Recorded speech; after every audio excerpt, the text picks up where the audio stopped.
Washington, D.C. on Saturday. Duke domination, a consistent theme of this season, but a little Blue Devil grit and grind has taken Duke to #1 for the first time this season, where their first test as the nation's top team comes in front of a sold-out crowd at South Bend against Notre Dame. Kevin Brown, Corey Alexander, happy Tuesday night to you. Down the stretch in the regular season, and there is a new #1. It's Duke, the team that has the most #1 weeks ever in the history of the AP Top 25 after that thrilling win over Michigan. Well, and the Blue Devils dipping out of conference for their Saturday matchup. Of course, 1 versus 3, where Duke was able to beat Michigan and become the #1 team in the country by beating the #1 team in the country. But they're able to do it with their defense, and that's truly the calling card of this Blue Devil team. We know they have the National Player of the Year frontrunner in Cameron Boozer. However, it's the others that really stepped up at Capital One Arena in Washington, D.C. and made their presence felt. Dame Sarr, whose biggest production was on the defensive end of the floor. Nicholas Haminia was able to grab 9 rebounds, meaning he's finishing plays. And then Caleb Foster, who's 8 first-half points, even though he got in foul trouble, led the way for the Blue Devils and really established how the game was going to be played Saturday evening. Duke held Michigan nearly 28 points below its season average of 90. Those were just 3 of the standouts. Patrick Gungba had 11 and 6, a huge offensive rebound in the final minute. Isaiah Evans scored 14. Caden Boozer was a good distributor. The Duke depth was on display, and now the Blue Devils hope to avoid getting tripped up here in South Bend, where Notre Dame is riding one of the most amazing streaks in college basketball history. The Fighting Irish have won 6 straight home games against the AP #1 team all the way back to UCLA in 1974. 7 straight if you include beating the coaches poll #1 North Carolina in 2016. We'll see, Corey, if this group of Irish can be giant slayers. It's a tough task. What do they have to do to hang with Duke? Well, one, they're going to have to make threes, and when you consider what Notre Dame's strength is, it's having Cole Serta and having Braden Shrewsbury on the floor together. And what do you mean if you include that? Digger Phelps is in the building, and Digger Phelps was responsible, so therefore you're absolutely going to have to count that one win the coaches poll as a #1. Digger made sure to come over and give you the count prior to this game. There he is, the giant slayer himself, Digger Phelps, who led Notre Dame over UCLA January 19th, 1974, snapped the longest win streak in college basketball history. Not quite the win streak at stake here for Duke, which has only won 4 in a row, but 60 and 6 the last 2 years, the best in the country. And John Shire's team will look to get to 26 and 2. Patrick Gungba to jump it up against Carson Tout. Bill Covington Jr. will wait to put it in the air. And on the 3rd try, Tout is denied. Tony Henderson, Tony Padilla, and the aforementioned Bill Covington. Tonight's officials, it's Duke ball to start. And the Blue Devils get an early touch for Gungba around Tout. Patrick Gungba, the 6'11 sophomore, starts the scoring. And Tout giving away about 4 inches of size when you consider his height compared to Gungba underneath, and Gungba able to use that size advantage to score over the top in the first possession.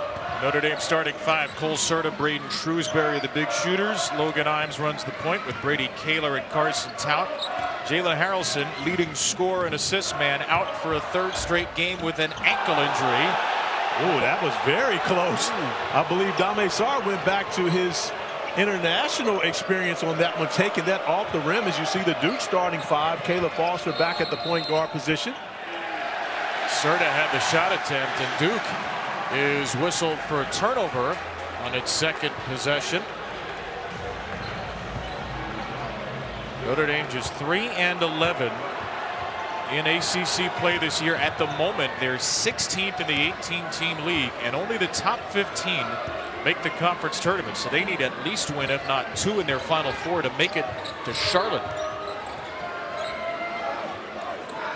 Here's Shrewsbury, son of Micah Shrewsbury, the Irish head coach. Shrewsbury and Serta have been defended tightly so far, as we expect they'll be all day. And how about the fact that John Shire going with Isaiah Evans to take on that matchup as Duke gets the shot clock violation, doing the job defensively. But on the previous possession, Watch this shot by Cole Serta. Dame Sarr takes that off the rim. That should be 2 points in favor of the Irish. That ball is still above the basket before Sarr touched it. We know he has international experience before he came to Duke, and it's legal in FIBA rules, but not legal in the NCAA. And Notre Dame cannot challenge that because there's not a whistle on the play. Boozer with a stop on the dish from Gungba. First 4 for the Blue Devils right at the rim. One of the things that Micah Shrewsbury talked to us about is Boozer gets to steal, where he averages 1.8 a game. Top 12 in ACC action. And when you think about Cameron Boozer, the front runner for the National Player of the Year, the oldest play in the game is called the old give and go, Kevin Brown. And one of the things Micah Shrewsbury talked to us about was how good of passers the Blue Devils front court players are when you consider Gungba, Boozer, and Malik Brown. Boozer, who leads the Blue Devils in just about every major category, is a 77% foul shooter. The hope for Micah Shrewsbury today is that they could keep Cameron Boozer out of the paint, try to keep him behind the arc. Unsuccessful so far. John Shire has taken Duke back to #1. They were there at the end of the season last year. Went into the tournament as the AP #1 team. Of course, lost to Houston in the Final Four. His record as head coach, Corey, 114 wins, only 24 losses. Well, his athletic director, Nina King, was in the building with him earlier today, and I told her, you know, this guy's not too bad, meaning her hire as head coach in John Shire. Kaler is fouled by Gungba. An aggressive take for the 6'10 freshman from Fishers, Indiana. For a few Indiana kids, for an Indiana kid himself, Micah Shrewsbury is looking for his first win against a ranked team in his 3rd season at Notre Dame. Micah Shrewsbury also going out there without his 2 most dominant and proficient guards scoring the basketball. You talk about Marcus Burton, who was injured 10 games into the season, and now Jalen Harrison missing his 3rd straight game with an ankle injury. And when you consider these 2 guys combined average close to 35 points per game, so a huge loss for the Fighting Irish sitting in street clothes. Micah said they're hoping to have Jalen Harrison back Saturday. We talked to Jalen. He seems pretty optimistic as well from that ankle, but nobody here expects to see Marcus Burton until next year. Boozer, Gungba with a stop. A couple of Duke dunks for an early 8-2 lead. But Cameron Boozer would not have been wrong for taking that shot, but he gave up a good shot for a great shot. Gungba gets the bucket underneath, but that's what these Blue Devils are about making the right play. Kaler spins out this first 3-point attempt for Notre Dame. Previous one was not recorded because of the shot clock violation. So the Irish 0 for 2. Devils are 3 for 3, and Boozer is fouled by Kaler. Boozer has already drawn 2 Notre Dame fouls. But it's been Boozer and Gungba looking out for each other this time. Boozer could have finished that one off, but he drops it off to his fellow big man for the easy dunk. And now Boozer with an opportunity to put 2 more points at the free throw line, but it's off of a nice feed from Gungba. These guys do a tremendous job in the high-low action, passing the basketball back and forth. 3 for 3 for Cameron Boozer, son of the Duke great, longtime NBA player Carlos Boozer.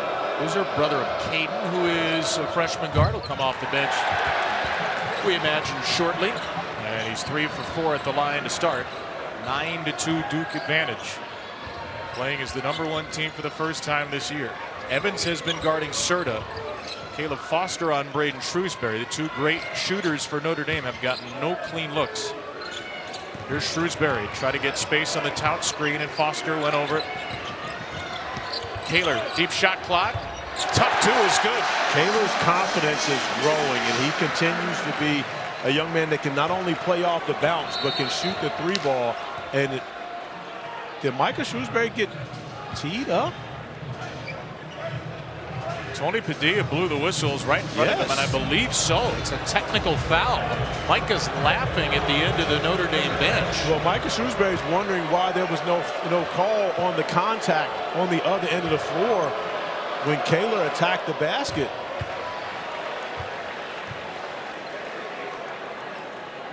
But oftentimes coaches will say whatever's necessary to get the technical foul, early to set the tone with the officials throughout the game. And Micah Shrewsbury is simply going to stand up for his players. After Kaler's able to get the bucket, Shrewsbury, right in the ear of Tony Padilla, has something to say. And I don't think that Micah has a problem with that technical foul. They might have a problem with 2 points Isaiah Evans scored. But somebody's got to establish the tone for Notre Dame early. Well, another foul underneath as Gunga hit the deck. One thing that can inspire players more than anything is understanding that your coaches have your back. Brady Kaler attacks the basket. There's contact, but there's no call. However, there have been multiple calls on this end for the Blue Devils. That's, I'm sure, what Micah Shrewsbury was having a conversation about, and now he's talking with Tony Henderson along the sideline. And it's simply just that. Hey, they're fouling on the other end, too, and you can't allow it to happen on one side and not on the other. Here's Gunba off the inbound. The foul was on Imes as Gunba puts home another 2. He's got 6. Boozer's got 5, and Duke is owning the paint. But such an advantage with Gunba, who has great touch around the rim, his ability to finish over top of the smaller defender in Tau. Boozer knocks it away. It's off of Kaler. And Notre Dame turns it over for the second time. Brady Kaler wanted a challenge, but Micah Shrewsbury doesn't seem interested. Well, Kaler wants Kaler out of the game. Yeah, he wanted a challenge because he knew he was coming out. Garrett Sundra was already on his way to the scorer's table to check in for Kaler. Sundra, who started 16 games, has been off the bench the last couple of months for the most part. And Sundra, who's also high school teammates as well as teammates on the Peach Jam champion TTO team takeover with Patrick Gumba and Darren Harris for the Blue Devils, getting an opportunity to go up against his former teammates here this evening. Gumba had the assist for Foster there. Duke is 5 for 5 from the field and 5 for 6 from the line. And many people are wondering, will there be a hangover for the Blue Devils after that huge win on Saturday? John Shire treated this as a business trip. They went to Chicago on Sunday. They've been away, did not go back to Durham, and now have not dealt with that distraction. A great time for team bonding and allowing these guys to be focused in on business at hand this evening. Gumba turns it over. If anybody's wondering if there would be a hangover for Michigan, might not be wondering for much longer. 16-4, a great start for Duke. ESPN's exclusive presentation of college basketball is presented by Progressive Insurance. Bundle home and auto and save. Visit Progressive. 88 in a row, coached by Digger Phelps. He and Notre Dame had a reputation for beating #1 teams. They've done so as a program 8 times, tied for 8th most in D1 history. He absolutely has, and I'm surprised Digger hasn't tried to jump over here and broadcast this game like he did to get a heads up on UCLA beforehand. It's the best note we found in the research of the 74 game, which is that in December, UCLA beat NC State, who had won 29 in a row. Digger Phelps was there scouting the game, and somehow, as an active coach, as only Digger could, worked his way onto the broadcast team televising the game and took notes during commercials. And that scouting report would prove prophetic a month later. And we won't call that an unfair advantage because it was a live scout. Sure. And a great job by the Fighting Irish defensively as they get an ovation for getting the shot clock violation against the Blue Devils, so returning the favor. And maybe that can get the Fighting Irish going as they've struggled on the offensive end of the floor going up against this stingy Duke defense. Hey, you know what? UCLA led that game 33-16. They led by 17. So Notre Dame only down 12 here, though. It might be 14. Sarr took it away from Muhammad, scored the basket, and there was no foul call as Muhammad came close to fully undercutting him. But that's the thing about Dame Sarr, his ability to guard 94 feet and put so much pressure on much smaller ball handlers. Sarr picks up a foul here. Sarr guarding Muhammad. 94, picks it up, takes it in for 2. Fortunate there is that left foot is clipped. I like the no call on that possession. But Sarr doing the job defensively, similar to what we saw from him taking on Elliot Cadeau, holding him to 1 of 8 from the field, 1 of 6 from 3. 8 points for Cadeau, who has been playing at an All-American level all season. Caden Boozer's in the game for Duke. Malik Brown, Nicholas Amenya off the bench. Sar and Cameron Boozer, who left it short, got his own miss. Boozer waiting. Boozer into the underbelly of the net, draws another foul. So think about this. Michael Shrewsbury told us pregame, we've got to make sure we keep Boozer out of the paint. That hasn't happened thus far. We got to keep him from fouling out our entire front line. That hasn't happened thus far. And we got to keep him away from the offensive rebound. Well, he just gets an offensive rebound and goes back to the free throw line for 2 more. So Cameron Boozer flexing his muscles early in this game. Basically everything he feared has come to pass. Yes, just like this 19-4 deficit that he's in early, because this is the last team you want to get behind. Now, in Duke's 2 losses this season, they have had 15 and 13-point leads respectively. But both of those losses were to ranked teams who were playing great basketball when you consider the Tar Heels and Texas Tech. So not sure if Notre Dame is playing as confidently as such, but they don't want to continue to dig this hole deeper early in the game. Boozer's on the bench for the first time. 20-4 Duke. 11 straight for the Blue Devils. Shrewsbury rises over Boozer, short on a 3, knocked out to Caden Boozer, a 6'4" freshman. He's been a very good point guard off the bench for Duke. No turnovers, 3 assists in the win over Michigan for Caden. Gungba, a man who can facilitate, gets it back from Sar. Gungba strip, gets it back into the corner. Menya off the side of the backboard. Gungba tracks it down. The shot clock is not reset. There's 3 to go, and Boozer throws it right to Muhammad. We nearly lost it to Brown. Here's Kaler. And a little bump there as Sundra was going for the rebound. Amenya banged into him, and he picks up his first foul. I really love Reddy Kaler. I believe that he's going to be a star in this Notre Dame uniform. A young man who has tremendous confidence. Oftentimes, Michael Shrewsbury having to calm him down a bit. But I believe he has a chance. We had a chance to see Gungba and Sundra kind of playing a little hand tag over there earlier. 2 former teammates going at it. Sundra off the bounce finds Kaler in the corner, who's able to knock down the first 3 of the game for the Fighting Irish. He has every one of Notre Dame's 7 points after scoring 7 in the last 2 games combined. Notre Dame now going to the zone defensively. How often do you expect him to do this? I believe we'll see him do it a lot, especially when they can't control the Blue Devils getting in the painted area. And even though Boozer's able to get into the paint once again against the zone, they're unable to get a score. So a chance for the Fighting Irish to put together a couple positive offensive possessions. Feels like you have to take everything you can get when Cameron Boozer's off the floor tonight. Muhammad is fouled by Caden Boozer, his first and Duke's 4th. Garrett Sundra going off the bounce, keeping Gungba on the perimeter. The drive and kick, Reddy Kaler in the corner, knocks down the 3-ball. And as you mentioned, all 7 points for Kaler.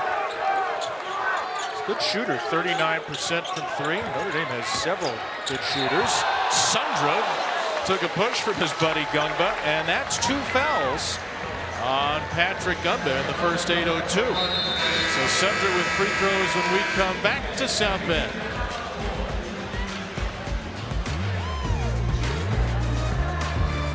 Start here in South Bend. The first possession of the game, catching, sealing under the basket, able to finish over the top of the smaller tout, and then off the nice feed from Cameron Boozer, able to flush it home, and once again finishing over the smaller tout, showing off his touch. Gungba off to a great start, 6 points, also 2 assists to go along with 3 rebounds early in the game. And Duke's going to miss him with a couple of early fouls here, but he's been such a terrific player after a season where he averaged a little less than 4 points, 3 rebounds. But Duke had such a great front line last season. They needed to step up from Gungba this year. Has he been what you expected, or maybe even more? He's been exactly what I was expecting. But if you go back to the end of last season when Kama Malawach was injured, especially in the ACC tournament, Patrick Gungba came up and played big minutes for the Blue Devils as he sits beside his teammate Darren Harris. They both were together in high school as well as in AAU, along with the guy at the free throw line, Garrett Sunder, who misses 2 at the free throw strike. Sunder now 10 for 17 on the year. Cameron Boozer has returned for Duke, which has a 10-0 advantage in the paint and a 13-point advantage in the game. There's Isaiah Evans pulling up for 2. That flat shot knocked out of bounds by Hamenian. Well, Micah Shrewsbury said, we're going to see how Duke guards Cole Serta and Braden Shrewsbury early in the game. Find out what they're doing. Get some information. What have you seen Duke do? Well, one thing is neither of them really been able to get going. Cole Serta only has 1 field goal attempt, and that was the first possession offensively in the game where he should have got 2 points, but it was taken off the rim by Dame Sarr. And then Braden Shrewsbury has 2 field goal attempts, 1 for 3, but everything has been contested for both of those players. This is where they truly miss Jalen Harrelson. I mean, we can't even mention Marcus Burton, all-ACC performer, but this is where they miss Jalen Harrelson so much because he can get to the rim and create opportunities for his teammates. Muhammad runs the point. Tout has subbed back into the game, and a tough pass by Muhammad is stolen. Here's Cameron Boozer, and Muhammad pushed him in the back. That's an easy call against Sir Muhammad, his 2nd foul. Hey, tonight on ESPN2, we got number 1 Duke right now. Number 2 Arizona follows our game at Baylor.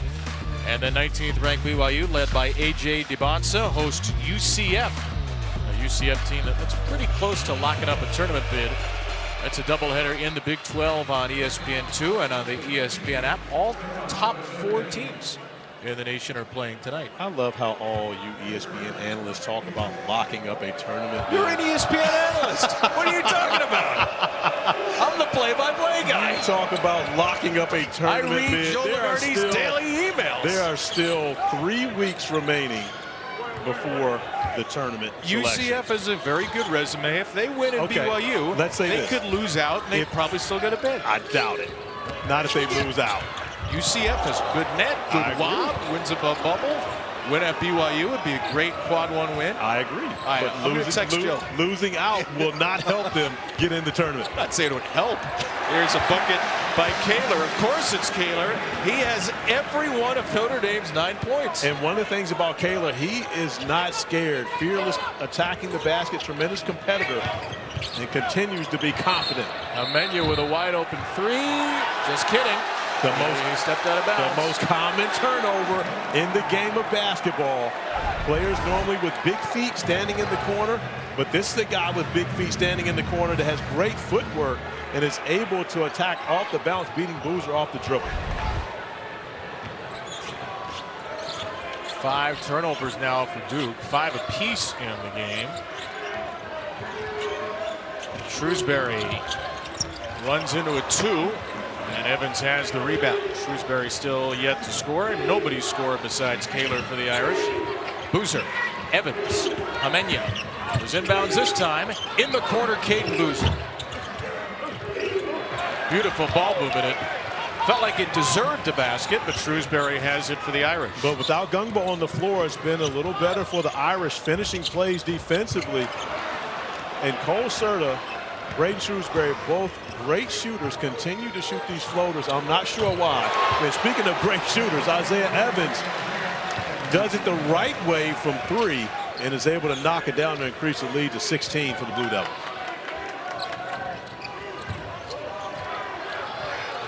Shrewsbury guarded by Caden Boozer. Brown switches on. Now the double team after the hard head. Shrewsbury's in a world of trouble, and Serta bailed him out.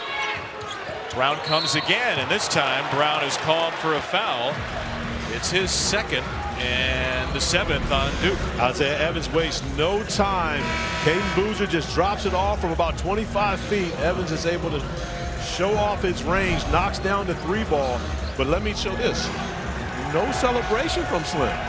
Normally you see something from Slim after a big 3.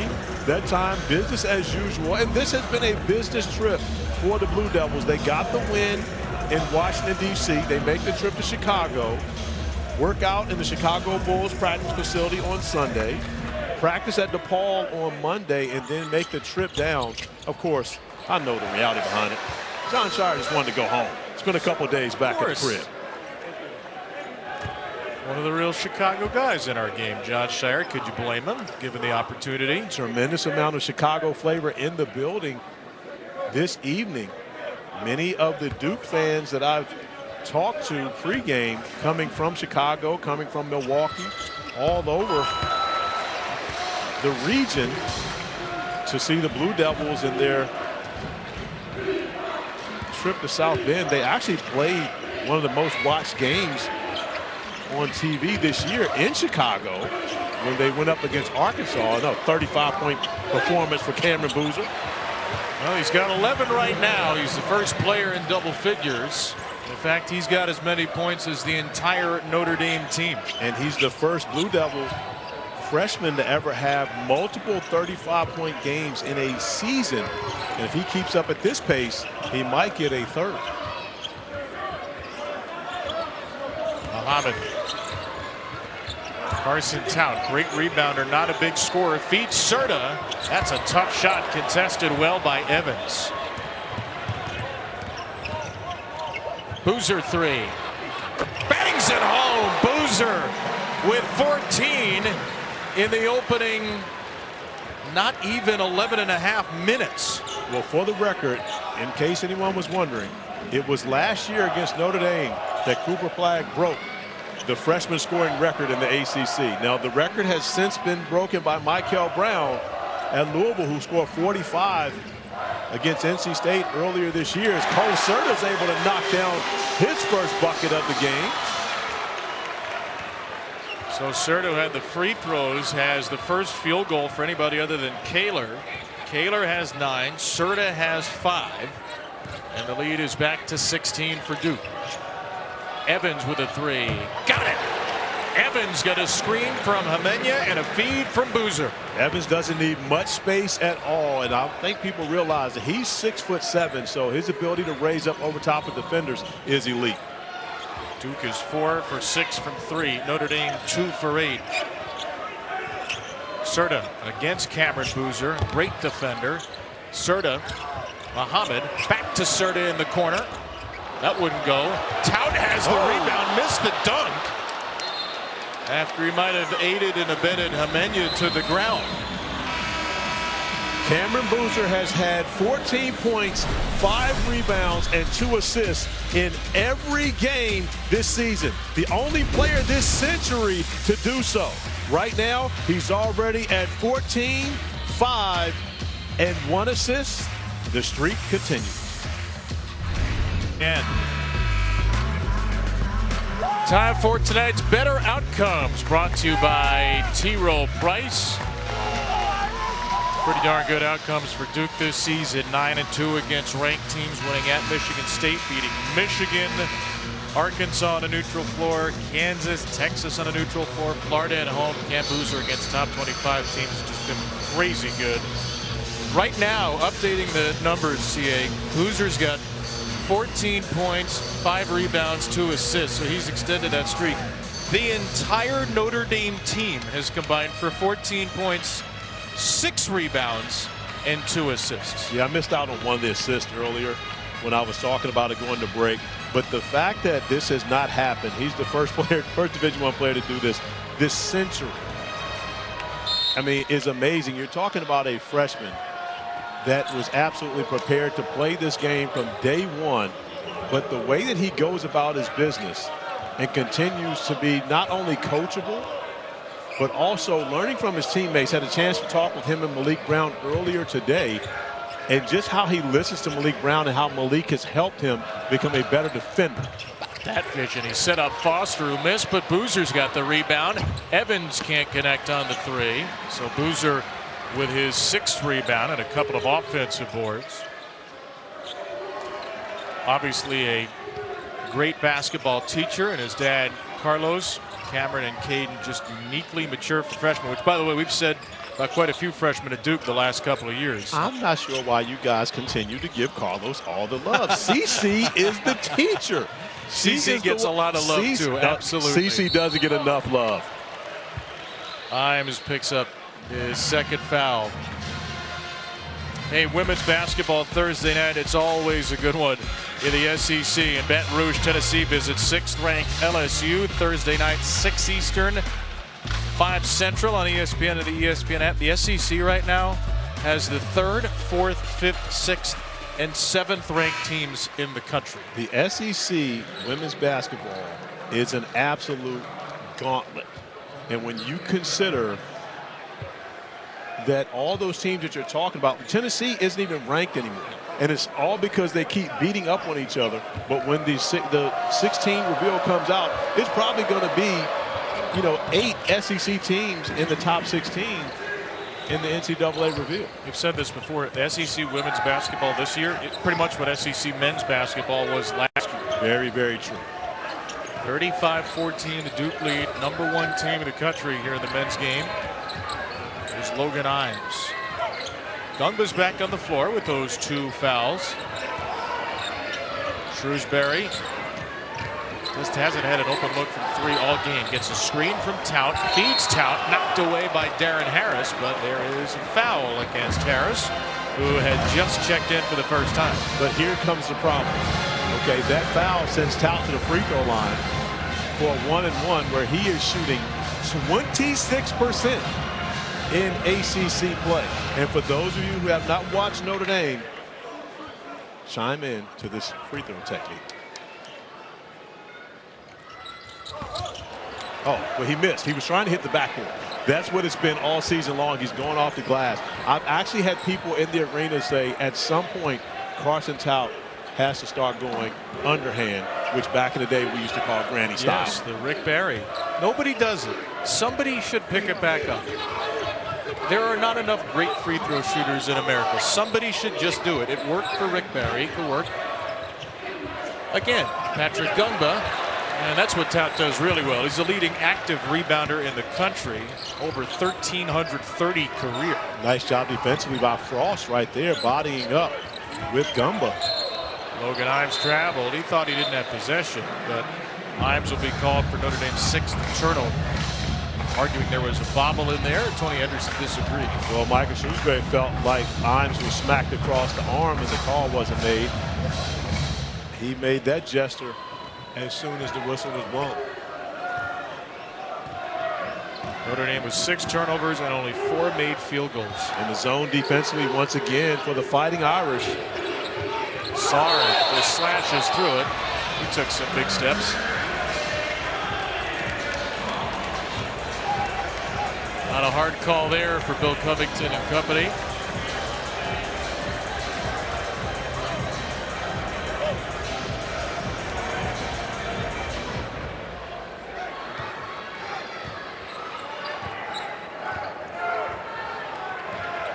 Tout's going to take the ball up here for Notre Dame. Well, that's the only way you alleviate the pressure of Sarr. Is you give it to your bigs to handle the basketball. Foul was Foster's first. That's 9 on Duke, and Braden Shrewsbury was fouled, an 80% free throw shooter, so he'll have a 1-and-1 opportunity. Kaler scored the first 9, Serta the next 5. And Shrewsbury leaves it off the side of the iron. So it's another one that struggles for the Fighting Irish throughout this season. They have struggled to shoot free throws, only shooting 66.4% in ACC play from the free throw stripe. Boozer going to work on Tout, flips it up off the backboard, tipped by Tout, saved by Shrewsbury. Great effort by Tout on the glass right there to keep Gungba away from another offensive rebound. Here's Serta. On a drive around Caden Boozer. Serta with a land. Love the attack by Serta, as he's now scored the last 7 points for the Fighting Irish. But more importantly, instead of going to the floater, he attacks the basket. Harris attacks, and Darren Harris is on the score sheets. Strong start for Darren Harrison. His first action of the game, putting points on the board, going off the bounce. He was excited to play against Garrick Sundra in this game, even went as far as to say, oh, I'm dunking on him today. 3 St. Paul the 6 standouts in this game. The high school from Virginia. Harris, Gungba, Sundra. Boozer in a double team.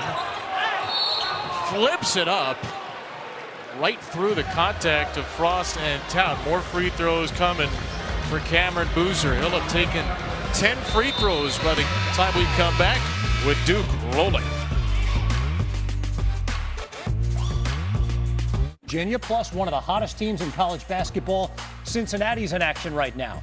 Coach, game like this, what's John Shire hoping to get out of it? First, he's going to hold his team to a standard of how they're supposed to play, but he's going to try to accomplish a couple of things. He's not going to tell his team that, but early in the game, they let him play for Patrick Gamba. Maybe he's going to look at some different lineups. Maybe he's going to get Harris some more minutes, or Hamenya, reward him for how hard he's played and the grit he's brought to the team. So this right now, he's looking at kind of using the rest of the game as an experiment. Kevin Corey will see you at the half. Back to the South Bend Laboratory, gentlemen, where Cameron Boozer can match Notre Dame's point total at the line. He's got as many assists as the Irish and only 3 fewer rebounds.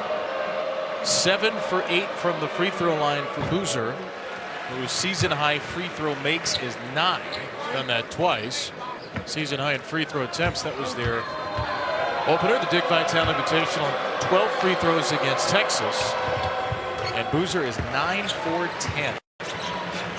What an advantage to have when you've got a player that causes so much and attracts so much attention when he's able to go to the free throw strike. 75% on the season, but 90% here this evening. Ryder Frost, the freshman. This is on a 3. Boozer's got rebound number 7. He could have a double-double by halftime. Harris for Boozer. Thought about a 3. Gives it to his brother. Gets it back off the screen. Into the corner for Sarr. Bricks it. Rebound Brown. Great opportunity for Sarr to make the one more pass, but the offensive rebound gives Boozer another opportunity as he knocks down the 3 ball. 19 in the first half for Cameron Boozer, who has been an absolute clinician.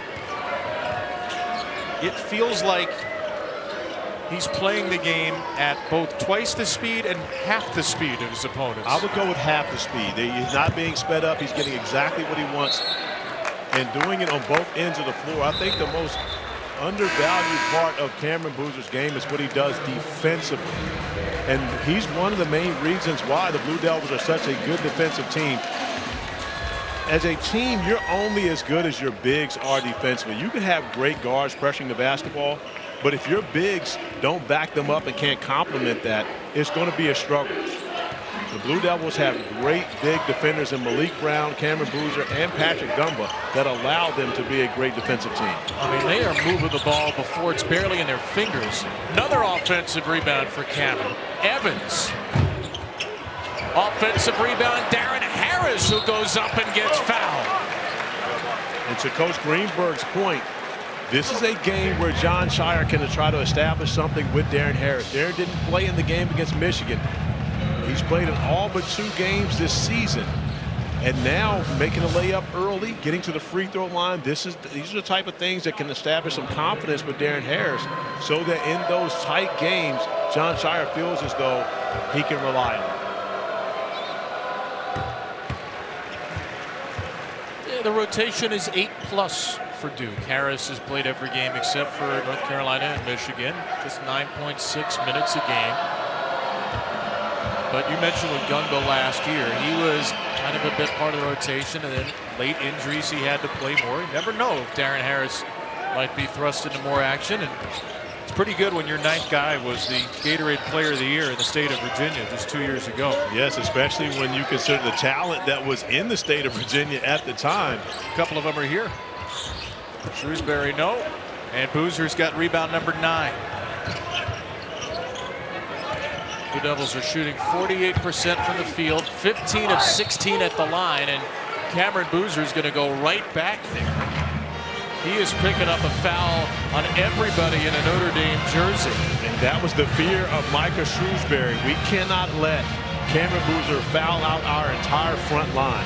and he has been handing out fouls throughout this game. And you look at Boozer, 15-5 in 22 straight games. As a matter of fact, I think his season low, the 14, was in that first game of the season, where he did go to the free throw line 12 times against Texas. So he has continued to get better and better as the season's gone along, and more comfortable on the floor. One more for Boozer. Just a second free throw miss. You know, Jimenez went to the scorer's table after the first free throw. Cam probably thought, I'm going to check out of the game. I missed this. I may as well stay in the game. 20-9 in the first half as Muhammad scores for Notre Dame. 45-18. Duke has never trailed, led by as many as 29 in its first game this year as the #1 team. Harris in the corner. Offensive rebound. Brown, the 8th offensive rebound for Duke in 14 misses. And then Harris turns it over. And more than half their misses they've grabbed, and now Jimenez will get Cam Boozer. And Notre Dame's one of the better rebounding teams in the ACC. Not tonight, where they are -15. But the Blue Devils lead the ACC in rebound margin. And let's go back to this. Michigan is one of the best rebounding teams in the country. And the Blue Devils out-rebounded them by 13, I believe, on Saturday. So Duke showing that it's one of, if not the best rebounding team in the nation. The only tiny little iota of a concern tonight is foul trouble, and that's 3. Or actually, that's 2 on Caden Boozer, not the 3rd on Brown. So Caden, Boozer, Patrick Gungba, Malik Brown, all with 2. And a couple of free throws for Serta. ACC's leading free throw shooters at 90% on the year, and 3 for 3 today. And so what do? Up 45-19, you bring back in your starting backcourt when you consider Caleb Foster and Dame Sarr. You're 2 of your better on-ball defenders on this roster, with 1:16 remaining, trying to make sure you have the positive momentum going into the halftime locker. Foster rolls it into the corner. Sarr is wide open and splashes the 6 Duke triple. But a great read by Caleb Foster. And the roll to the rim by Brown is really what opened up Sarr on the perimeter. Here's Serta. Maybe his first really clean look of the game. He bricked it. Now that's a 2-for-1 opportunity. Caleb Foster got it out to Sarr. Got it in for 3. So when you say 2-for-1, now they should get 2 shots. Garrett Sunder did a good job of holding the basketball and throwing it in.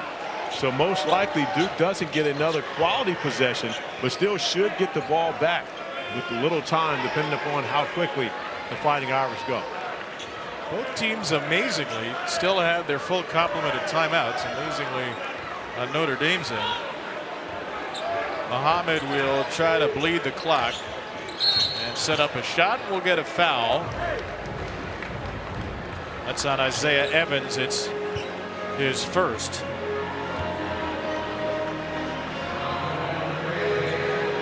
It's going to send Serta back to the line.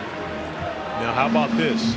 Isaiah Evans, 2nd in the ACC in free throw percentage, fouling Cole Serta, the #1 player in the ACC in free throw percentage. You think Isaiah might have fouled him, see if he can get him to miss one? I think that's just as likely as Cameron Boozer missing the free throw so he could stay in the game. And please believe that Isaiah knows exactly what both numbers are coming into this game. And Serta 6 for 6. Muhammad has 2 points. Serta and Kaler the only other Notre Dame scorers. And you know what? Duke's going to lose this timeout. Might as well take it. The Notre Dame crowd doesn't love it. We're back in 30 to see if the Blue Devils can score again. Final 4.4 seconds. Corey, the largest win in this matchup's history was Duke by 34 in 2020. It's a 29-point game here at halftime. Well, when you consider that this is a great matchup for a number of reasons. But you're talking about the Notre Dame of college basketball with the Blue Devils getting a good look from three and able to knock it down. Caleb Foster buries the three ball. Great ball movement as the Blue Devils push the lead to 32. Heading into the halftime locker room, Cameron Boozer with 20 points, 9 rebounds, and 2 assists. The Fighting Irish with 22 points, 10 rebounds, and 2 assists. You may not see a more dominant first half the rest of the year in the ACC or in any power conference game. Cameron Boozer and Duke, an absolute wrecking ball in South Bend. Kevin Connor, Seth Greenberg, all yours. 3 decades. 54-22. The Blue Devils after 20 minutes. What can we say but wow? Well, let me start with this. All right, Duke to basketball is the same as Notre Dame is to football. When you consider when the Blue Devils show up, there are going to be a tremendous amount of Duke Blue in the stands the following, and the Blue Devils have not disappointed. Everybody thought there could be a hangover after the Michigan game. Jon Scheyer did a tremendous job keeping his team out. They did not go back to Durham. Went to Chicago, practice, come here, and it's been a business trip, and they have handled their business here this evening. They've allowed 22. Cameron Boozer scored 20. He's a rebound away from a double-double. And the halftime stats are just ridiculous. 7 turnovers apiece, but Duke has 13 assists on 15 makes. Notre Dame has 2 assists. Second half against Michigan, Duke gave up just 8 field goals, and they give up just 6 field goals scoring in the first half. That's 14 baskets in the last 40 minutes allowed by Duke. Well, if anyone has followed the Blue Devils throughout this season, which many do because this is the most watched team in college basketball, they will understand that Duke is a better second half team than they are first half team, which is scary for the fans here. And speaking of scary, Micah Shrewsbury added to the injury list for the Fighting Irish. He did not have that boot on earlier in the day. He didn't have it on in the first half. So now seeing it with the boot on, concerning for the coach of the Fighting Irish. Has there been a stronger injury to insult this year than Micah Shrewsbury popping up with a boot after halftime? Carson Tout is fouled on a bucket. Here's where we think it happened. Micah standing up, 4:50 to go in the first half. Got a little tripped up by Darren Harris. Didn't look like much, but then limped onto the bench. Marcus Burton's hurt. Jalen Harrelson's hurt. They both have ankle injuries, and now their coach may have one as well. I hate to interrupt you on that one. Interrupt. That was not that's a non-contact injury, which is even scarier. I don't think Darren Harris had anything to do with that, and which is concerning for Micah Shrewsbury as he had to be helped off the floor. You saw it there. Shrewsbury coaching with a boot on his left foot. With his team down 30, as Tout missed the free throw. Fouls, by the way, were on Gungba, his 3rd, and Evans, his 2nd. Cameron Boozer with a dominant first half will miss it. Well contested by Tout. Great job by Tout going up and challenging that. Tout, of course, not afraid of contact, so much so that he has hired a football agent. So Carson Tout, after this season, will be hanging up his hoop sneakers for some cleats and attacking the gridiron. Evans is fouled by Tout, who might be able to do that on the football field. Yeah, he announced yesterday he's signed with JB Sports for NFL representation. It's happened a couple of times where you see a college basketball player who hasn't played college football, notably Antonio Gates at Kent State. Rico Gathers, you noted more recently at Baylor, got drafted by the Cowboys. We asked Micah Shrewsbury about it, and he said, you know, teams were asking about a few different positions, but he said, I could see Carson being a great rush end, because that's basically what you do, crashing the glass as an offensive rebound, just straight line, violent path for the ball. I'm old enough to have remembered calling basketball games where Jeremy Graham was playing at the University of Miami. And then when his basketball eligibility was expired, he went and played football for a season. Of course, a very good NFL tight end. Cam with his 3rd steal, and he is fouled on the way up. So free throws number 13 and 14 are coming for Cameron Boozer. Those will be season highs. Now, one thing about Boozer, There will be no let up in this game. If he's on the floor, he's going to continue to play at the same speed. He's not going to hold back. So he can find himself with 20 free throws in this game because he'll stay in attack mode.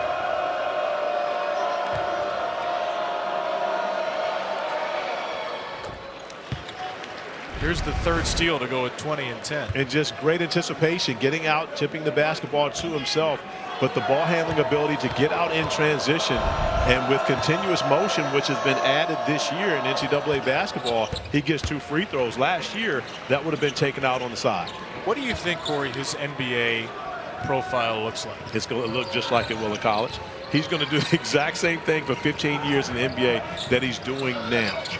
Simply because he's skilled enough to get it done. Logan Imes with a 3 for the Irish. And he has the will to get it done. The Irish going to need many more of those throughout this game if they want to make it a game trying to get back into this. But the Blue Devils still leading by 31.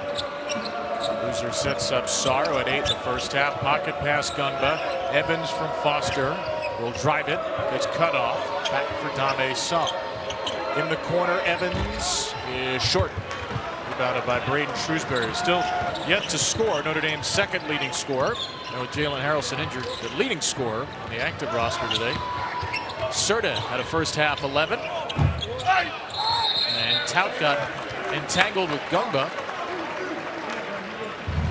And that will be the 4th foul on Duke's Patrick Gungba early in the second half. It's been a little bit of a concern for Duke. He fouled out in just 16 minutes a couple of weeks ago in their loss to North Carolina. But Gungba got off to such a great start in this game, scoring 6 points early.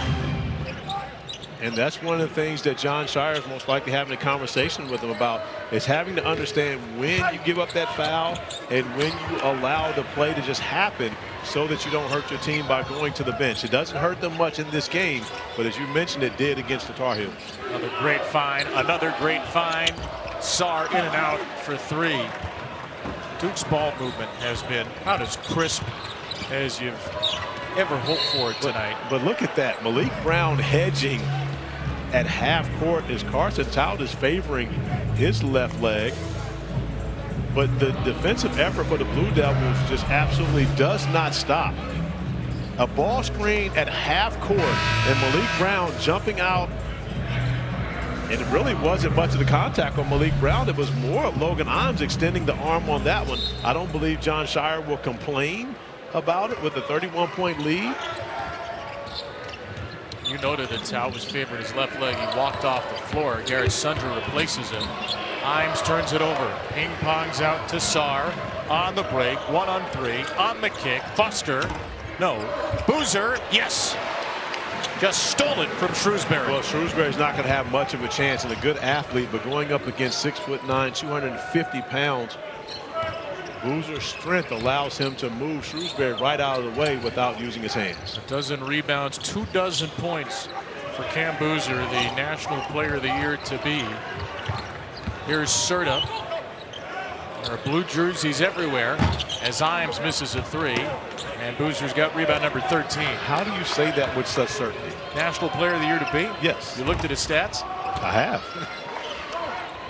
You don't think if Cameron Boozer didn't play after today, if he just decided I'm done, he would? You don't think he would win National Player of the Year? I could tell you for 100% fact, if he said I'm done, he would not win National Player of the Year. What if he got hurt? Which we don't want. Let's say this. I don't want to talk about that. 28 starts. Does he win National Player? He's done enough already. You think? I think he has. I think he has to finish the season. All right. But I don't want to talk about that. I'm not rooting for it. But I'll say he's National Player of the Year to be. I believe that he's the National Player of the Year front runner. But there's still a significant amount of time to be played in this college basketball season. Sarr is fouled. Well, Notre Dame has cut into Duke's halftime lead by 2. Boozer, a generational night for a generational player. It's been a Duke drubbing here at South Bend, but a lot more great stuff happening in college basketball tonight. The new top 4 are all in action. Arizona and Iowa State on the road in the Big 12. Michigan hosts Minnesota. The nation's darlings, Miami, Ohio, 29 seconds away from a road win at Eastern Michigan over on ESPN+. They get to 28-0. St. Louis has pulled to within 13 to date, and that game's on ESPN Plus. A big bubble game. Cincinnati has surged onto the bubble over on ESPN2 right now, down 6 at Texas Tech. Missouri in the last 4 in for Joe Lunardi has a home game with Tennessee at 9 on SEC Network, and Auburn goes to Oklahoma. USC plays UCLA tonight. New Mexico's at Nevada. Jam-packed night of college basketball, especially where those razor-thin margins score on the bubble. Yes, it's about that time where you start talking all kinds of bubble talk, and you ESPN analysts and play-by-plays also start talking about who's locked in and who needs this win, as if that's going to help anyone. We got an answer from Joe Lunardi, by the way. He said UCF can lose out and make the tournament as long as they don't have a bad loss in the Big 12 tournament. If they win tonight at BYU. So therefore, Carson Towns scoops it up and in. If they lose out, that means they would have a bad loss in the Big 12 tournament, in which the means first that round, they wouldn't make it. It depends if they would be in the first round, depending on what the other teams in the Big 12 do. If they make it to the second round, then Joe's saying they get in this hypothetical we've made up. But in this hypothetical, if they lose out, do you think that helps them get into the having a bye in the Big 12 tournament? I don't think it would help, but it would be possible. There are some bad teams at the bottom of the Big 12. Okay. And that's honestly where, with the ACC and with the Big 12, I think that's the difference between these two conferences and the SEC. The SEC does not have the bottom teams that the Big 12 and the ACC have. So this year has not been the same year for the SEC that we saw a season ago, but the depth of that conference is so strong. And when you think about the Big 12, which is very top-heavy, the ACC is as well. The depth of the SEC is part of the reason why that conference is so strong this year. Armenia, who missed the second free throw, then scored again as a big possession at 66-32 Duke. And another great find by Malik Brown at the top of the key. Shrewsbury has still yet to score. And here's Cameron Boozer, 24-13, 2 assists, 3 steals. Brown will shoot a 3 and miss it. And Shrewsbury tracks down the rebound. Brown came out of nowhere, Corey, to smother the 3. And that's what he does. But Hemenia looking to the bench, asking for a sub, or either that or he was saying, my fault. Not sure. He looked over at John Shire, patting his chest. Caden Boozer, soft touch. Nice job by Caden Boozer, recognizing the defender, closing out, able to get to the rim, showing off that nice touch, as you mentioned. We're really nitpicking here when I asked this question. Duke's up 36, but we asked John Shire today about his team, and he said, I think we still have a lot of room to grow offensively. Now, tonight, they're absolutely rolling as Muhammad scores. Is Caden Boozer scoring a little more? Is that where Duke can get better offensively? And if not, where else do you think they can grow? I believe it's Caden Boozer, it's Caleb Foster, and there are a number of guys. Darren Harris has given them good minutes here this evening. And then you can continue to develop as an offensive player. You know, shooting has been a concern for the Blue Devils as Darren Harris lines one up, unable to get it to go. But shooting is a concern for this team. When they go up against good defensive teams, they're going to have other players step up. This is not a great three-point shooting team for the Blue Devils, so they have to get the job done defensively, oftentimes when their offense struggles. 142nd in the country, about middle of the pack, 35%. Muhammad with an air ball. Boozer spots a running Harris, who spins into Shrewsbury and draws his second foul. Malik Brown, who leads the Blue Devils in deflections, this time sprinting in, coming up with a blocked shot. And although John Shire says that Dame Sarr is the best on-ball defender that he's coached, he has to say that Malik Brown is the best overall defender that he's coached throughout his 4-year tenure with the Blue Devils. Malik Brown does everything on the defensive end for the Blue Devils. Brown today has not scored, but he has 5 rebounds, 3 offensive, plus a block and a steal. And we're getting out toward the end of the season. You're getting toward all ACC time, awards time. And I know the numbers aren't overwhelming offensively, but if you're thinking ACC 6th man of the year, Malik Brown's got to be right at the top for his defensive work in one of the top 2 defensive teams in the country. Yeah, he really does set the tone for them defensively. But Harris with a tip, and then Harris bobbled the ball, which is out of bounds over our heads. But that's how you get more minutes. That's how you show Jon Scheyer you belong on the floor, making hustle plays. And you mentioned Darren Harris coming out of high school, highly talented performer. But true coaching is getting great offensive players to play defense. And that's what Jon Scheyer's been able to do, not just this year, but the entire time that he's been with the Blue Devils as the head coach. If you go back to his teams that had Derek Lively, Kyle Filipowski, you know, you're talking about good defensive rebounding teams. Oftentimes the offense hasn't been there as it was last season. They had all the offense necessary last season, the reason why they found themselves in the Final Four and should have won a national championship. Muhammad rolls it out. Jimenez got the rebound. Duke has just massacred the boards today, 37-18. They're doubling up and then some, the Irish. Quarter 3, Harris rattles it in. Darren Harris with a dozen points in 9 minutes. His career high 15 set earlier this year at Arby. He figures to get a whole lot of run in the final 12 today. But that's one of the things that, you know, Kevin Connors and Seth Greenberg were talking about in the studio. Jon Scheyer can use this time to experiment a little bit. And the experiment to play Darren Harris more in the second half has paid off for Coach Scheyer. Darren Harris knocking down the corner 3 right in front of his former teammate.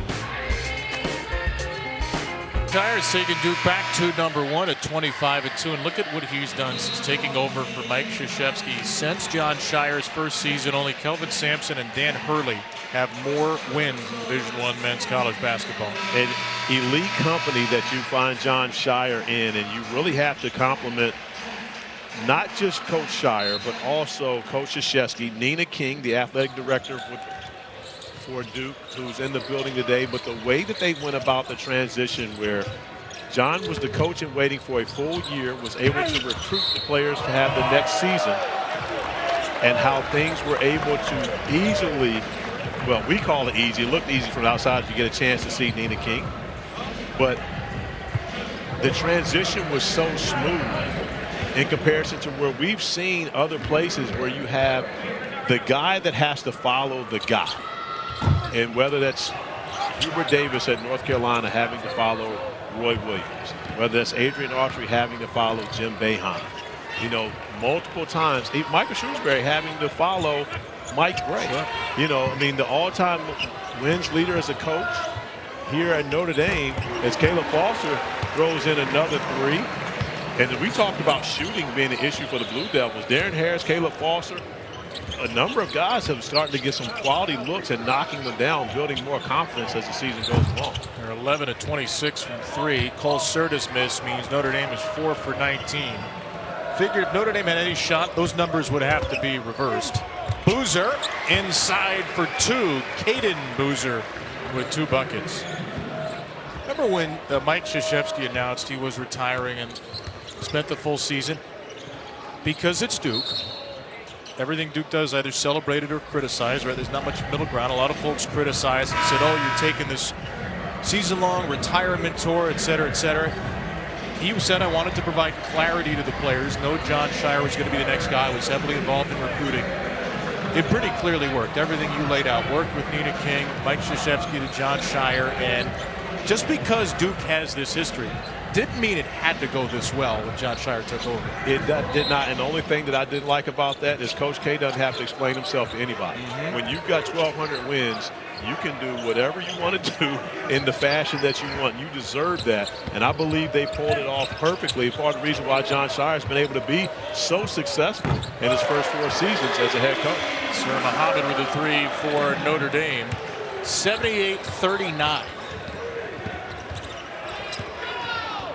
Foster up into double figures now for Duke. Foster, Evans, and Harris along with Cameron Boozer. 4 double-figure scores for the Blue Devils.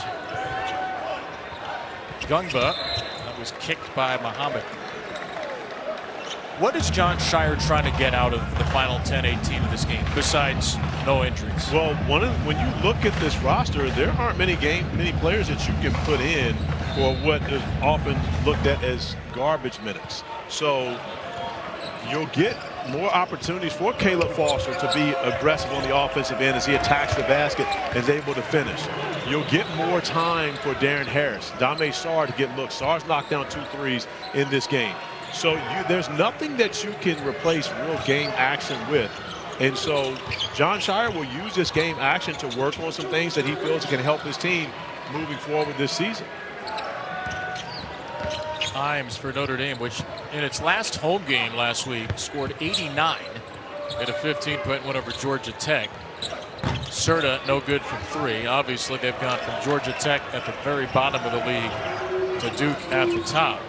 Well, the Blue Devils allow 63 points per game, and they have been blanking opponents as of late, and not just Michigan.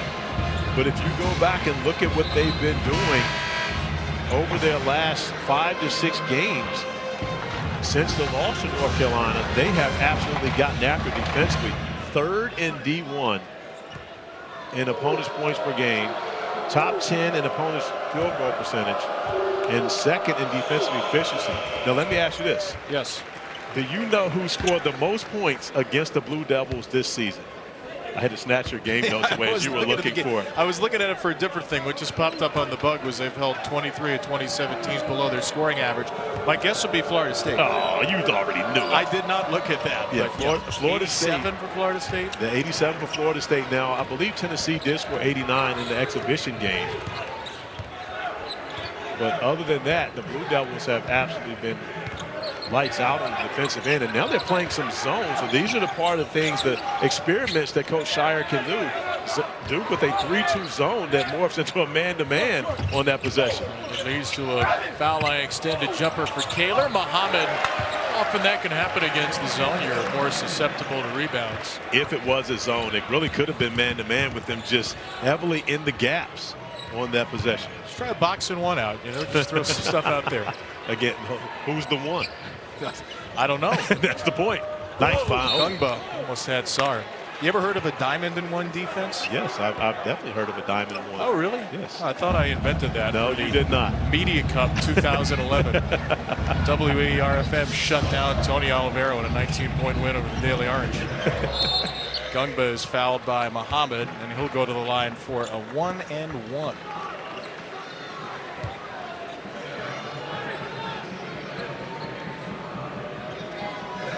Patrick Gungba's 7 points has only played for 15 minutes because of 4 fouls. Gungba is a 68% free throw shooter on the year, and he'll get the second. ESPN NBA Wednesday doubleheader tomorrow. This is a dandy. I mean, an absolute dandy. The Thunder and the Pistons, the 2-1 seeds at the moment. Thunder, of course, the defending champs. Cade Cunningham, real MVP candidate for Detroit. And then the Celtics and the Nuggets to follow. NBA countdown starts it all at 7 Eastern. Pistons coming off a loss to the San Antonio Spurs last night.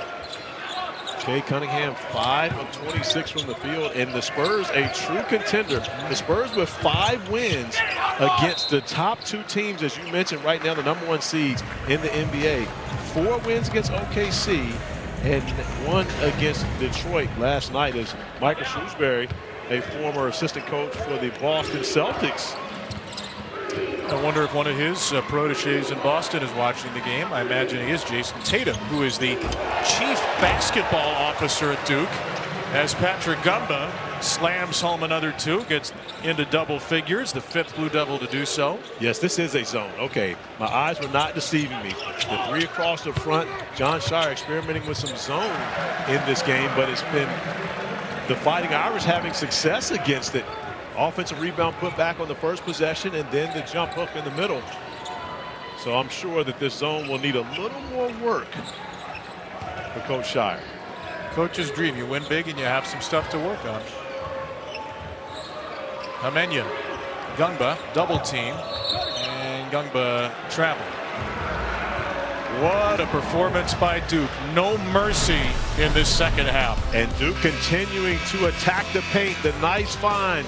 Slim to Big Pat up top, who finishes strong. The three to about 37%. Does a great job of getting in the lane and playing the contact.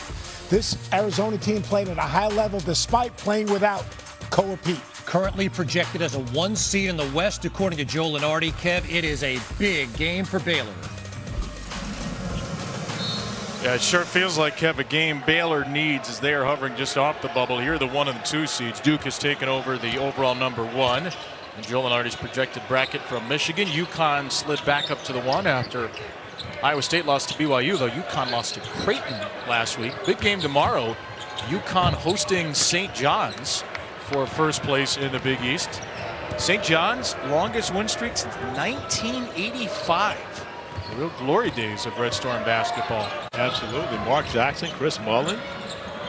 Talking about some studs at St. John's in '85. That was so long ago, Corey. My parents had season tickets to St. John's in the 1980s. They tell you what, they saw some great basketball. Yes. Quick quiz, can you tell me who won the NCAA championship in 1985? I'll give you a hint. It was a Big East team. Would that have been Georgetown? It would not. They lost to Villanova. Oh, Villanova. Yes. There you go. A perfect game. Villanova beating Georgetown. Yes, 1985, there were 3 Big East teams in the Final Four, including St. John's. Who was the 4th team in the Final Four in 1985? Now that is a trivia question that I'm going to have to do some more work on. Malik Brown has checked in for Duke, which is up by 44. Patrick Gungba to the bench. Memphis State was the other team in 1985. Not Memphis. Not Memphis. But Memphis State, that's right. As a matter of fact, when Penny Hardaway was playing there, they still were Memphis State. Another great steal by Malik Brown, showing he may need to play some football, showing off that type of range, catch radius. Blue Devils free safety as Kaler tips it into Matt McClellan, getting some run here for Notre Dame. Okay, so I have this next question. You see the promo pop up. We've got Baylor and Arizona. Yes. And then you've got UCF and BYU. Are you saying that if Baylor gets this win against the number 2 team in the country, as Cole Surt is able to knock down the 3 ball, would Baylor be in the NCAA tournament? They wouldn't be that close. Okay. They're only considered right now. Okay. They would need a lot more. Let's check it, see how much homework you've done. But a win over Arizona would be nice. Cincinnati has moved into the considered range. They are on ESPN2 right now at JT Toppinless Texas Tech. Texas Tech did blow out Kansas State Saturday. Harris with a putback try, no. And the rebound to McClellan. NAIA transfer from NAIA Madonna. Getting some run here in South Bend. All the injuries Notre Dame has had. Kevin Jai back up big is done for the year. Marcus Burton. They haven't officially ruled him out for the year, but Micah Shrewsbury has all but ruled him out for the year. And it appears, will try to get a red shirt for Marcus Burton, who only played 10 games, as McClellan out of Canton, Michigan, puts in the 2. And Burton is just now getting back to starting to do basketball activities. And with Notre Dame not yet a lock to make it into the ACC tournament, it would make absolutely no sense to bring Burton back in this season. Amenya bucks it for 90 for the Blue Devils. A dozen threes for Duke.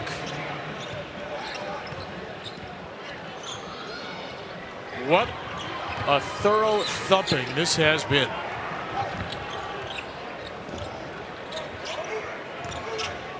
Oh, a year ago, these teams played in Cameron. Notre Dame only lost by 8. It was the second closest game Duke had at home all year. And how many points did Marcus Burton have in that game? More than he has tonight, right, or Frost? Well, I mean, when you look at this Notre Dame team, though, I mean, you've got their 2 biggest difference makers sitting in street clubs. You talk about Marcus Burton, and then you go to Jalen Harrison, their McDonald's All-American prize freshman who's averaging 16.3 points per game in ACC play, and who's also a shot creator. So what you're missing is the ability to make plays for other players as Marcus Burton is still continuing to cheer on his team, being a great teammate. But I can tell you, I've sat in that position before, and it's tough to sit here and watch, especially games as such, where you know that you can make a difference for your team. It would not be a 43-point game if Marcus Burton and Jalen Harrelson are on the floor together. You look at the non-conference, you can get a taste of what might have been for Notre Dame this year. They beat Missouri by 5. Missouri, who, according to Joel Lenardi right now, is inside the projected field. They won at TCU in the game where Marcus Burton got hurt. TCU also right on the bubble. Only lost by 1 at Ohio State. Played Kansas and Houston tough at the Players era.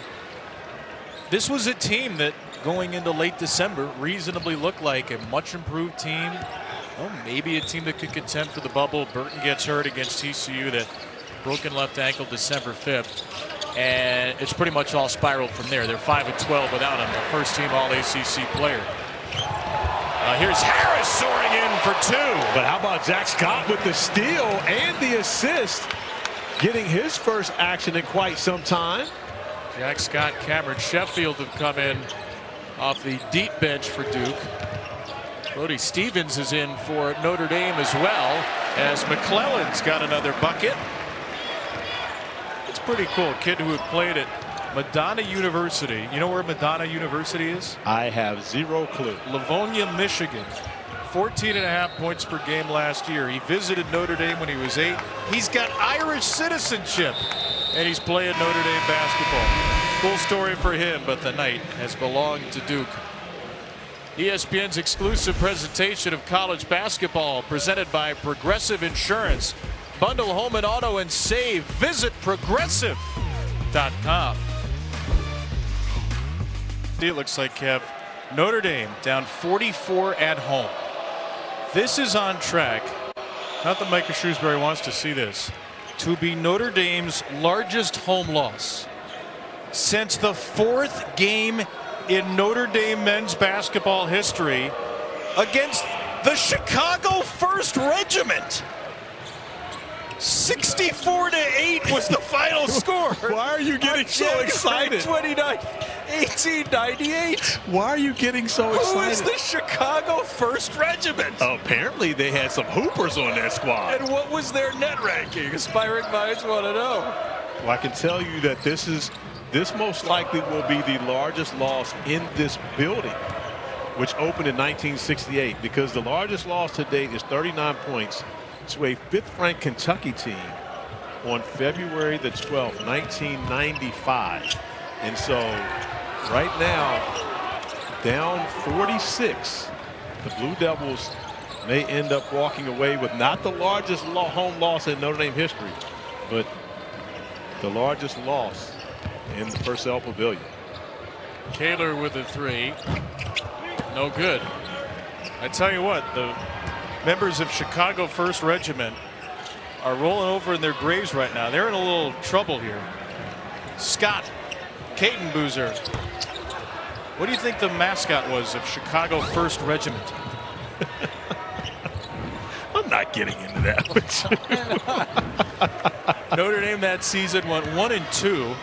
They had a much better defensive effort in their next game. They lost 19-13 to the Chicago Clybournes, but like any team wants to do, they bounced back and they took down Rush Medical College 16-13, thrown right into the limelight after losing the back-to-back Chicago games. Defensive battle, 16-13. That's right. Whoa! Scott going over the top. Knocks down McClellan. That'll put McClellan at the line for a 1-and-1. I believe from some cursory research, Chicago 1st Regiment was basically akin to the Chicago YMCA at the time. The Chicago 2nd Regiment tried desperately to get on the schedule, but given the results of the first game, they were thoroughly denied. Here you go. Here's a 1-and-1 for McClellan. He got it. The 16th annual WWE Elimination Chamber, Saturday at the United Center in Chicago. Spot in the men's and women's championship matches at WrestleMania 42 is on the line. Maybe the Leprechaun will show up just down the road. Stream it exclusively with ESPN Unlimited Plan, live or on demand using the ESPN app. Begins at 7 Eastern. How do you think you do, CA, in the elimination chamber? I would not do. That would be my answer to that. It would be self-eliminated. Yeah, exactly. Duke looking for 100 here. 4 points away. Hamenya. Harris. Hamenya with another offensive rebound. Duke's got 14 of those. Boozer misses a 3. John Shire with a win tonight would become the first head coach in ACC history with a 40-point win, which is some doubt, with 2 40-point road wins in the ACC. They won by 43 at Georgia Tech 3 years ago, and the lead is 41 now. Well, this hasn't been a league where you see much of that, as Boozer's able to get the bucket to go, even though I believe it was one of the hands of a Notre Dame player that tapped that basketball in. You know, Cameron Boozer, Caden Boozer, Nicholas Hamenya, and Dame Sarr will get off the hook, because tomorrow they have History of Hip Hop at 6:15 p.m. However, my brother and the professor in that class, Grammy Award winning producer, Ninth Wonder, is traveling. He has a DJ for Apple, so he's not going to be there. However, these guys do have an assignment that is to be done. They have to watch a documentary, so they do not get off the hook. They just don't have to show up at class tomorrow. All right, so an easy day for History of Hip Hop. Yeah. Hamenya. What's the documentary, you know? That part I did not get. Boozer on the deck. Both teams still scrapping for loose ball with 44 seconds to go. Uh-oh, is this 100? Harris! Oh! Fouled by Kaler, and Kaler went right over to him to help him get up. But so I was thinking to myself, Duke won't get to 100, right? Because they'll hold the basketball on the next possession. However, Derek Harris continuing to play hard, gets in the passing lane, comes up with the steal, and tries to go finish on Kaler. I respect Kaler not allowing the dump to happen, but more importantly, helping Harris right up after the good, hard, clean foul. But can Harris make both free throws and get it to triple digits for the Blue Devils?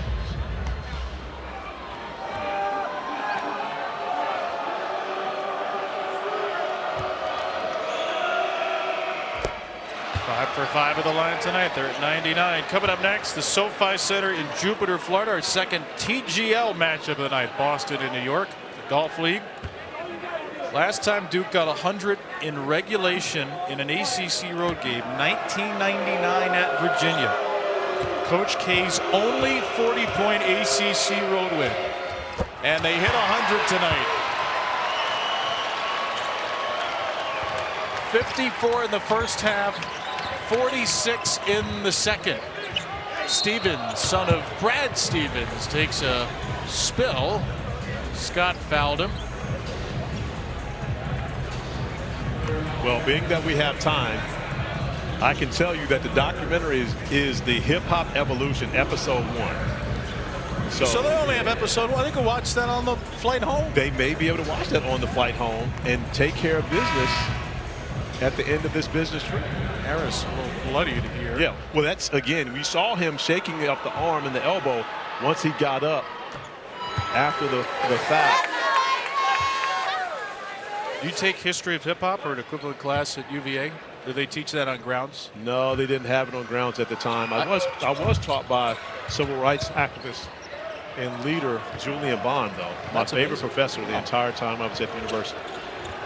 I took history of Star Wars. It was pretty much the least surprising thing you've learned about me all season long. That is not surprising at all.